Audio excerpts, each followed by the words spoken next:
Hi everybody, it's Beatle Dave calling to you from Derbyshire in the United Kingdom. I hope everybody's fine and dandy. Now today we're going to look at a fairly overlooked and rare and long out of print double LP that Parlophone released. I think it was released in the 80s, and it's simply called Mersey Beat. So it does feature the Beatles, and it obviously features a lot of other Liverpool artists who were big when Mersey Beat was the thing in the early 60s. Now the nice thing about this is that is the cabin. I don't think that is actually supposed to be the Beatles, though, is it?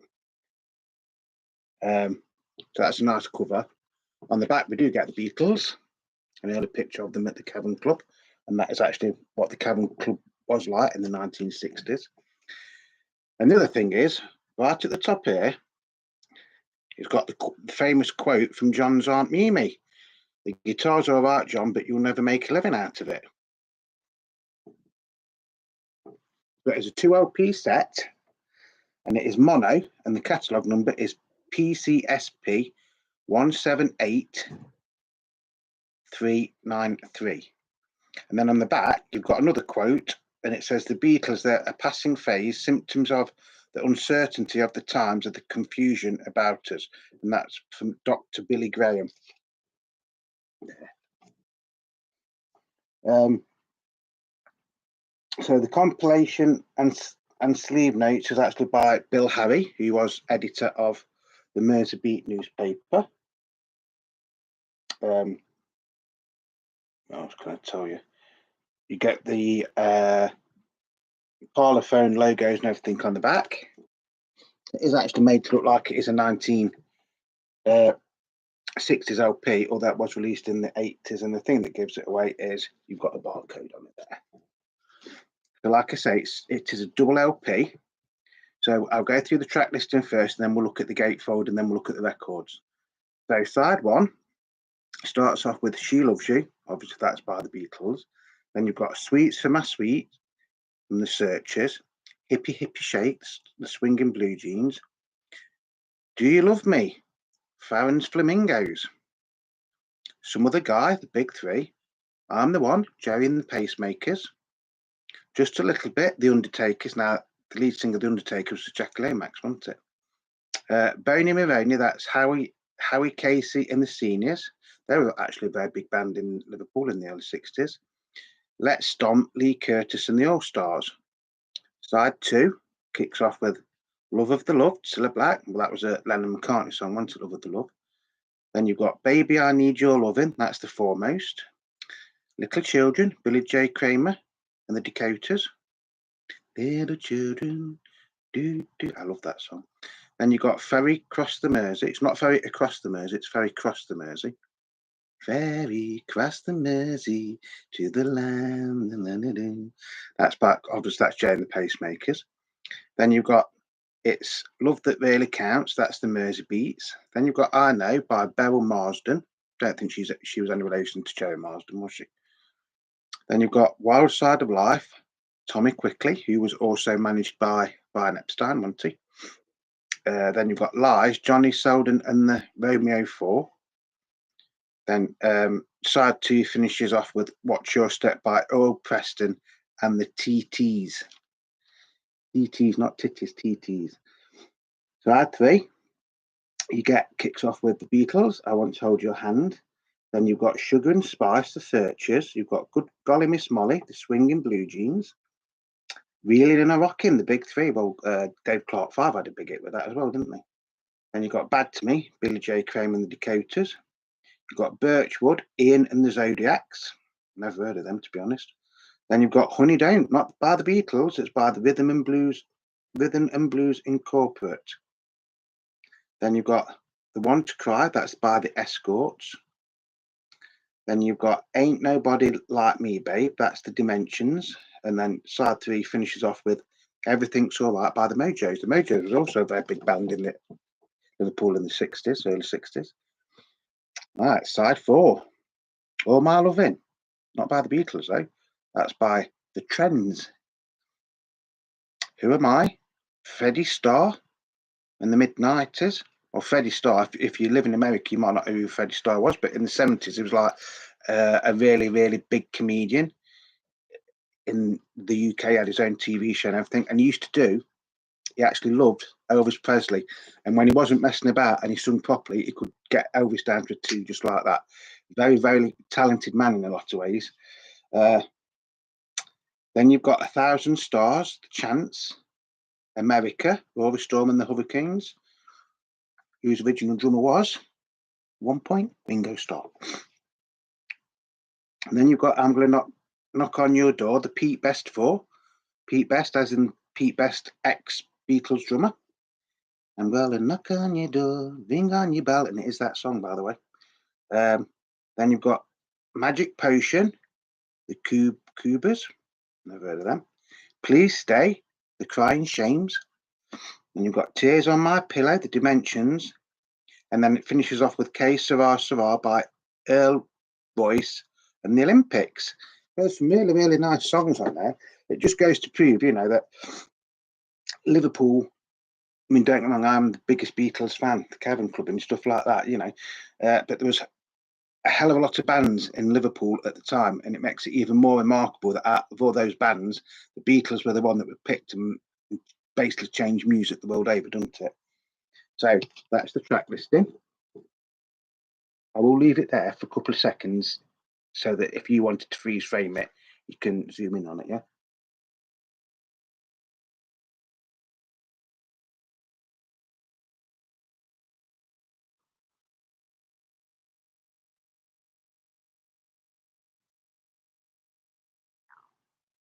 Good morning, I've just had a little thing come through from one of my subscribers. So inside is a gatefold, which actually gives you a bit of history of the bands. The Mersey sound is the voice of 8,000 crumbling houses and 3,000 people on the dole. That was the Daily Worker. Oh, this is a bit controversial, this one. The Beatles are completely anti-Christ. They are preparing our teenagers for riot, an ultimate revolution against our Christian Republic. That's by the Reverend David Nobel. It just had to break out big there. There were too many groups for people not to notice. That's by The Chance. I like all these little quotes. And there's some more quotes at the bottom. This is one of the most famous ones, isn't it? Guitar groups are on their way out, Mr. Epstein. You really should stick to selling records in your record shop in Liverpool. Dick Rowe, head of Decca Records, who turned down the Beatles. I don't think we'll be the last Liverpool name to get into the charts. The Big Three and Billy J. Kramer are people you'll be hearing about soon. See if I'm not wrong. That was Jerry Marsden. That was from an interview he did in April 1963. And he wasn't wrong, was he? Liverpool, you're joking. So what's from Liverpool? That's from Dick James, who made millions and millions and millions out of his publishing deals with the Beatles and people like that, isn't it? So that is the inner sleeve, well, the inner gatefold sleeve.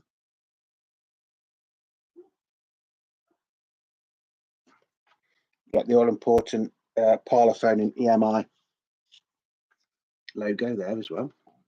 Spine nothing. It is actually really, really nice condition. I don't know if I've got these in the right way or not. No, me probably not. Yeah. I'll show the labels.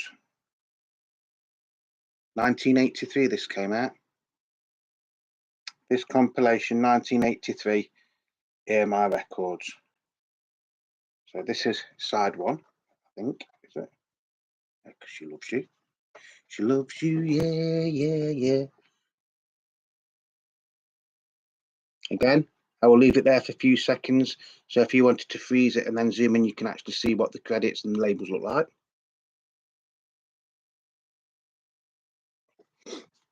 Side two. And these are all mono recordings. There's no recreated stereo or anything like that. They're all mono recordings because in the early 60s, virtually every single in the UK was mono up to about 1967, 1968. I mean, the Beatles were still doing mono singles in 1969, aren't they? Side two. Obviously, it's on the 2-box EMI Parlophone label. Very lightweight record though, but the sound quality on this is absolutely amazing. You just think if you wanted to buy all of these on singles, how rare some of them are, and the sort of money you'd be paying for them. And then I'll tell you why I think this is a rare album. That's one of the reasons, because of everything that's on it.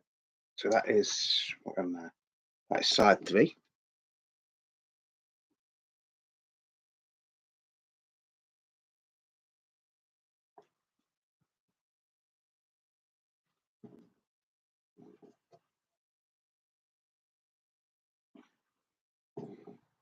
Side 4. Again, this is in virtually excellent condition. I think I've played this twice since I've had it, and I must have had it at a good 8 years. And they're all first pressings because they're all ending in the one on the dead wax. So why is it rare? Well, one, you can't get it anymore. But I guess that doesn't necessarily make it rare, does it?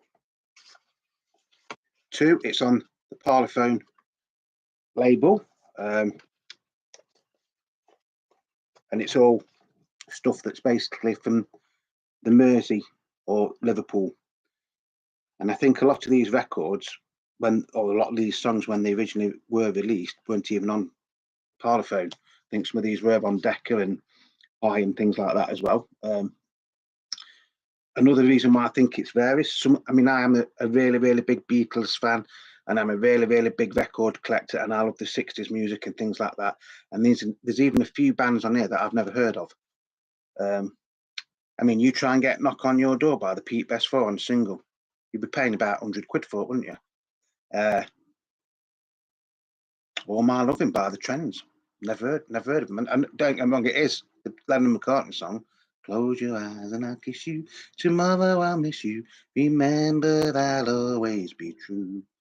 With them while I'm away, I ride home every day, and I send all my loving to you. I don't really know why I sung that, because you should all know that song anyway. And then obviously a lot of these bands and a lot of people that are on this are no longer with us, are they? I think it's just one of them albums that's caught a little snatch of time, and they've done it virtually perfectly in this. Although this came out many years after the event, I think as a compilation of Mersey beat, or as some of the Americans used to call it, the Mersey sound, didn't they? It wasn't. In the UK, it was always Mersey beat. The Beatles were a Mersey beat band when they were, they started out as a skiffle band, then they went into what was called Mersey beat. And obviously, when they became famous, they just became Beatles, and they did whatever music they wanted then. But they never forgot the roots, did they? Even during the Let It Be, they did a lot of the songs that they did before they was famous, the old Mersey beat songs. One After 909, originally that was recorded written in 1960, and they even tried to record it in 1962, 1963 with George Martin, but it was rejected. Obviously, Joe Marsden's no longer with us. Very underrated band in a lot of ways. Joe and the Pacemakers. The Searchers are still go, but I think there's only one original member in it, as far as I know. The Undertakers, like I say, Jackie Lomax. So yes, there is a lot of interesting songs and interesting bands on this. I haven't looked on eBay. I know when I bought this, I think I paid about £25 for it, but I know that was a long time ago. The other one that is very similar to this is one that was released to mark one of the anniversary of the Cavern Club. I think it was the reopening of the Cavern Club, and that is just called the Cavern Club, I think, and that is also on Parlophone, and it is very, very similar to this. I think you get more tracks on this, if I remember rightly. So yeah, a wonderful album. It's one of those that you'll put on and you'll be tapping your foot all the way through from start to finish. So I can't highly recommend, if you can ever find this and you haven't got it, I would recommend that you do get it. I'd give it a 10 out of 10, to be honest, just because of what it is. It is what it says, Mersey beat. It's not hits in the sound of Mersey beat. It is the proper Mersey beat bands. And like I say, when when the Beatles, were first starting out, there was hundreds of bands in Liverpool. And before the Beatles were signed, actually, Jay and the Pacemakers were a bigger band than the Beatles in Liverpool, which makes it all the more remarkable that they, when they met Brian Epstein and then signed to EMI and George Martin, how they changed the whole musical world forever, didn't they? But there was one of thousands of bands up and down Merseyside. So yeah, Mersey Beat, double LP from Parlophone stroke EMI Records from 1983. Some quite rare stuff on here. Yeah, the Beatles stuff isn't that rare, is it, to be honest? But like I say, Pete Best 4, you try and get that on a single. You can get it, but you're paying an arm and a leg for it. Undertaker singles, they're quite expensive. Even some of the Joe Marsden, Joe and the Pacemakers ones now are going up in value. So to get every one of these, that's if you could get every one of these on single, I bet you'd be paying a hell of a lot of money. And it's nice to see that is the original Cavern Club. So I can't highly recommend this enough. Like I say, if you're lucky enough to find one, you might find one out in the wild while you're crate digging. You might even be lucky enough to get one on eBay, but I think if you get one on eBay that's anything like that, I mean, that is virtually mint condition. I think I've played it 4 times. And the reason I've only played it 4 times is because when I got this, as what a lot of people used to do, I played it, but taped it onto a compact cassette, a cassette tape at the same time. So I used to listen to that more than I listened to this. But that's by the by. So that's why that is in such good condition. And that's about all for today. So I hope you've enjoyed that little delve into a little bit of Mersey Beat. I hope you've found something out in that or learned a little bit. I hope I've entertained you and given you some, a little bit of information. As always, thank you to everybody that is subscribing to my channel, leaving me likes, leaving me comments. I do like reading your comments. If you're not subscribed, please do subscribe. If you've liked the video, if you go down there, you hit the like button, hit the subscription button. If your notifications button as well, then you get notifications when I'm doing other videos. It is a Beatles channel. 9% of the time it is about the Beatles, hence the name Beatle Dave. But we do things on other artists from time to time. If you like Adam and the Ants, check out the one I did on the Super Deluxe box set yesterday of the Kings of the Wild Frontier. I was actually amazed with what was in that. So as always, love your records, cherish your records. From time to time, unfortunately, you do have to clean your records, but the more you clean your records, the longer your records will last. And obviously keep your records, decks and everything in tip-top condition, then basically a record can last a lifetime. But above all, play your records. I hope that's been interesting to you and a little bit of entertainment. As you know by now, I don't take myself that serious. But yeah, I can't recommend this album enough. So until the next time, it's Beatle Dave signing off. Love and peace to you all. Stay safe, and I will see you on the next episode, which will probably be next weekend now. So until then, ta-ra for now, me duck.